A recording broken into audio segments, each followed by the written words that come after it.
Par contre, il y a un élément qui est un petit peu plus compliqué, dans cette manière de réfléchir, c'est qu'on est dans une industrie qui est fondamentalement court-termiste.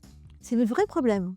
C'est que finalement, souvent, les investisseurs, de par une sorte de pression, ont plus tendance à regarder le marché sur 3 mois, avoir peur de rater l'opportunité, la tendance, et cetera, et confondent le risque avec ce qu'on appelle le tracking error, c'est-à-dire le risque de dévier du benchmark.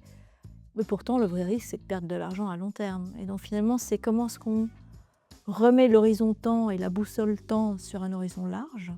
Surtout, oui, parce que ces gens travaillent pour des boîtes qui ont des actionnariats qui regardent les résultats à la fin d'une année. Pour les sociétés, oui, c'est un cercle assez vicieux. C'est les sociétés regardent le résultat dans les 3 prochains mois et puis finalement, vous avez les analystes et les investisseurs qui regardent par rapport aux 3 prochains mois, par rapport à une performance d'un benchmark.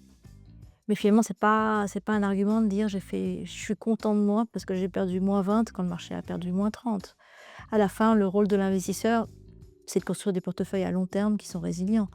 Quand un client vient vous voir, il vient rarement vous dire: «Je veux construire un portefeuille pour les 3 prochains mois». Il vient vous dire: «Je veux construire un portefeuille avec vous sur la durée».